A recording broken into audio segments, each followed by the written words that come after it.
আপা আমার তো আপনাদের দোয়া একটু নাম ডাক ভালোই হয়েছে। তো আমার চিন্তা ভাবনা আছে আব্বা, আমি এবার এমপি ইলেকশন করব।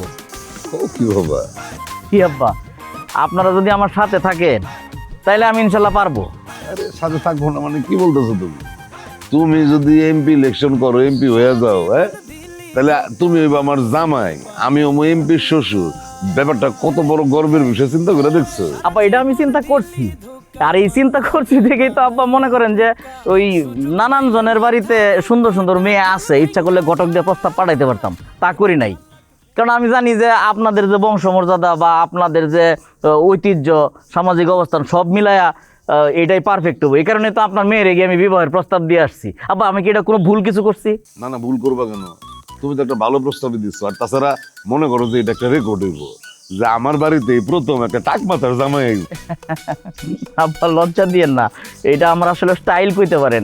এই আব্বা হয়েছে কি, এই আমি যতবার আমার বিয়ের কথা চিন্তা করছি, এলাকায় কারো আমার বংশের সাথে যায় না। আমার তো আব্বা এখন একটা পদমর্যাদা আছে, আমার একটা অবস্থান আছে। আমি যখনই বিয়ের সাথে চিন্তা করছি আমার শ্বশুর কে হইব, আমার শ্বশুরের তো বুকের পাড়াটা থাকতে হইব। আমার শ্বশুর এক জায়গায় দাঁড়ালে একটা দেখার ব্যাপার আছে। তো যখনই এটা ভাবছি আপনার চেহারা আব্বা আমার চোখের সামনে বাড়ছে।